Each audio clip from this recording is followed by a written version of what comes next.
A review of Tom Clancy's The Division on PS4.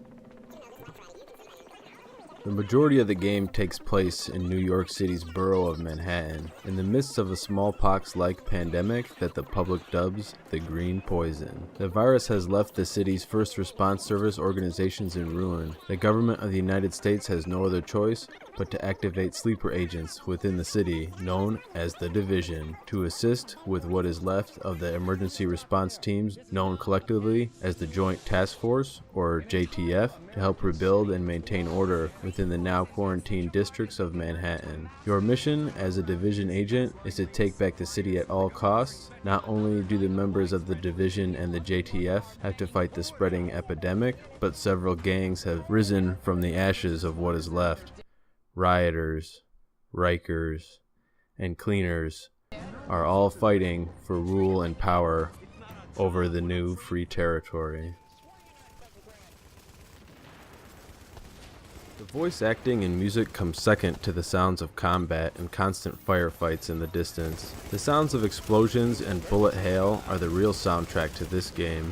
With the full armory of weaponry ranging from booming close-quarter shotguns to long-range sniper rifles that rip the air, all have their own unique sounds. Many of the weapons can be modified with muzzle attachments to give a weapon a new voice, but still one of its own. Any music that can be heard after completing a hard-fought mission was for me drowned out by the escaping sounds of war leaving my ears, and in its place, a strange calm that quickly becomes forgotten and feels foreign upon the fire of the first shots of engagement.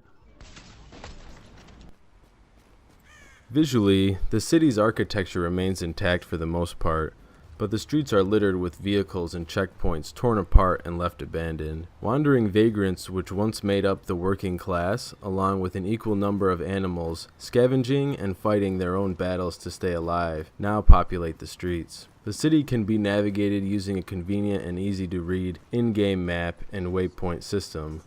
A nice feature to see was that every street still had its own name, and on the corner, its respective street sign. A really nice touch for those who notice small details.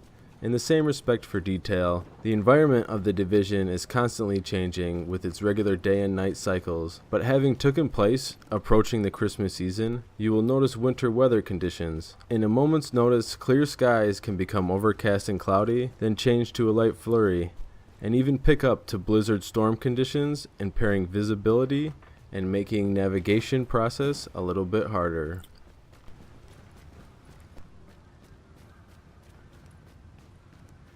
The Division is a mashup of different genres: third-person shooter, single-player RPG, and MMO-style RPG. The game tries to take the best aspects of each while leaving the bad behind to create its own unique gameplay style. In terms of being a shooter, it does well to establish a proficient cover system. You can mainly take cover and maneuver while aiming over the shoulder, although manually staying in cover becomes tricky, as there is no crouch or prone positions. The cover-to-cover system becomes more efficient in most cases.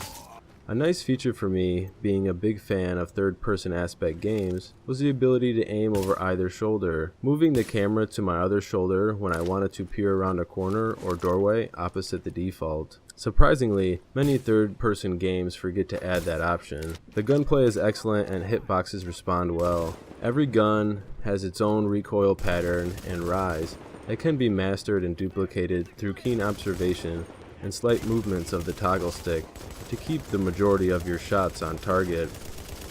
As an RPG, the Division does well keeping the progression of a leveling system rewarding and exciting enough to grind the repetitive side missions that, in my opinion, are short, easy, and quick enough to complete that the repetitive aspect can be overlooked. Many of the side missions also reward players credits to put towards their perks, talents, and abilities, so grinding them out or completing everything in the area should be more enjoyable and challenging than returning to a low-level area with a high-level character. As I mentioned, the perk, talent, and ability trees coincide with a credit system, where the credits are rewarded for completing side missions and main story missions that also result in you restoring order to the city, rebuilding the infrastructure, and returning control to the United States government. Along with different skill trees, a great deal of focus was spent on the progressive loot system. Upon reaching a higher level, the player's character will have the opportunity to equip stronger weapons and armor that he or she finds fit throughout the game, either by a loot drop, safe house vendors, or even a crafting system. The crafting system is simple, as materials are found readily available, scattered throughout the game, or weapons and gear can be deconstructed instead of sold to create base materials that can be crafted into equipment better suited to your level and playstyle. Along with finding better equipment, a player will also find articles of clothing that can be equipped to change the aesthetic look of a player, which is a nice feature if you like to be especially different, stand out, or even create something of a uniform you and your friends wear to tell each other apart in the dark zone.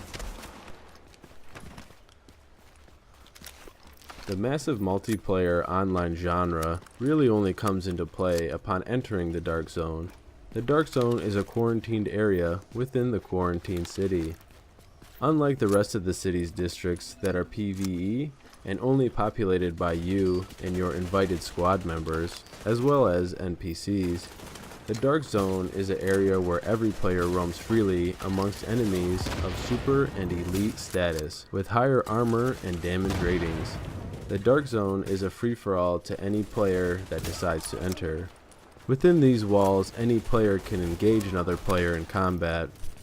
All loot that is gathered here must go through a decontamination process, as there are higher levels of the virus here before you are able to equip it. When you want to extract your gear, you have to go to an extraction zone where a helicopter will come grab your new loot, decontaminate, and place it into your stash box. This is where the Dark Zone gets tricky, because players will try to kill you for your Dark Zone loot, as your player will drop it upon being killed, and any other player can pick it up. In my personal opinion, a lot of players will try and kill you right as you place your Dark Zone loot bag onto the helicopter rig, as you are defenseless for about 5 seconds during this action. The Dark Zone also has its own leveling system, and while inside, you will only earn Dark Zone EXP and Dark Zone credits, which reward players with the option to buy from the Dark Zone vendors, as well as open Dark Zone loot crates. My opinion of the game. If you are interested and wondering whether it's actually worth $60, it is. I've had so much fun playing this game and feel like it's worth every penny as a gamer. The matchmaking system is really easy to use. I have had no issues with joining my friends for PvE or PvP, and video games are always so much better with online interaction because situations will never play out the exact same way. I've only run into one bug where I couldn't enter a door to a stairwell leading to another door, but I could scale the side of the building so the stairwell wasn't even needed. There are a lot of great features that have been implemented to making this game stand out from other shooters, RPGs, and MMOs that give it its very own unique feel. As far as replayability in the traditional sense, I don't see a need to remake another character outside of changing sex or race, as all the skill trees are completely unlockable in one playthrough. But I feel as long as they create content monthly, which is what I've been told would happen, when it comes to the lifespan of this game, it's really up to the DLC dev teams, because with new content comes new adventure. And that's going to wrap up my video review for Tom Clancy's The Division. If you enjoyed this video, please leave it a like, and if you want to see more, please subscribe to my channel so you can get all the content I release the minute I do. Thanks guys, later.